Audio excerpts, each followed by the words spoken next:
Mr.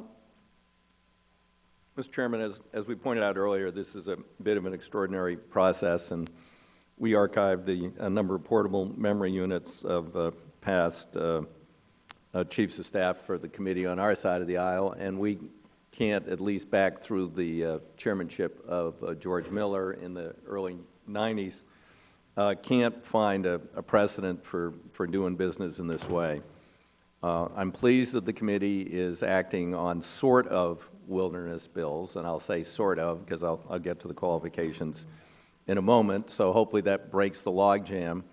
There are a number of other proposals pending which are bipartisan or have a consensus of state delegations regarding wilderness, and I would hope those would be considered in the near future.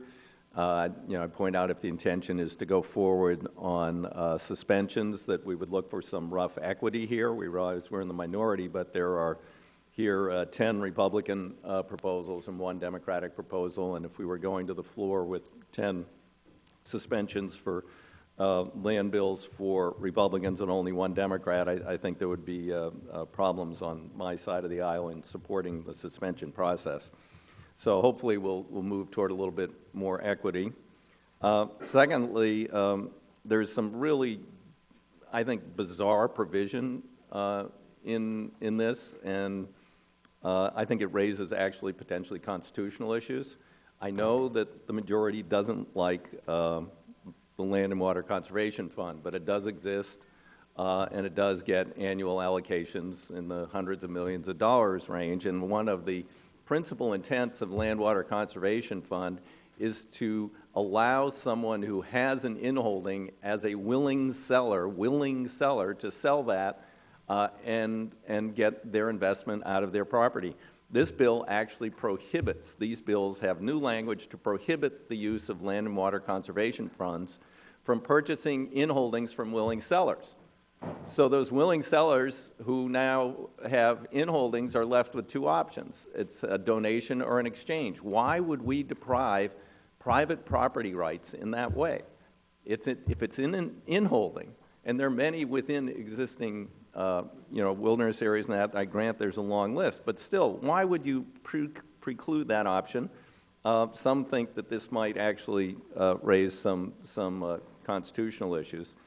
And then secondly, there's, and again, I said sort of wilderness because it has another provision, which is you can't close roads in the newly designated wilderness unless you, quote, simultaneously open a road or a portion of a road of equivalent value in the immediate vicinity or area. Now, I don't know what equivalent value means, and if there aren't any roads nearby that need opening, then that would mean you couldn't close the road in the wilderness area, which of course somewhat contradicts the traditional interpretation of wilderness.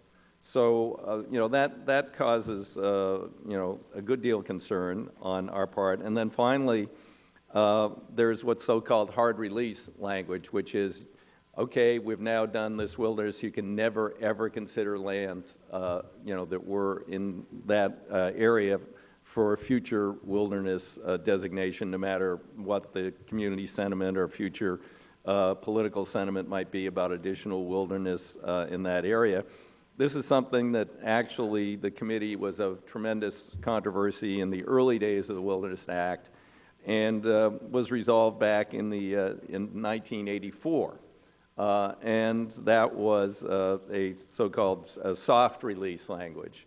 It didn't preclude future consideration, but it did not mandate any additional consideration. It just left the issue for future generations. And to include this, which would preclude a Congress 20 or 50 years from now considering additional wilderness in that area to fill out a wilderness area that had suddenly become very popular and was getting a tremendous amount of use but had an obvious omission, seems to me unnecessary and egregious. So it's a sort of wilderness proposal, more, of course, than the committee has done in the last 3 years, but still has these outstanding problems. With that, Mr. Chairman, I yield back the balance of my time. The gentleman yields back his time. Is there further discussion?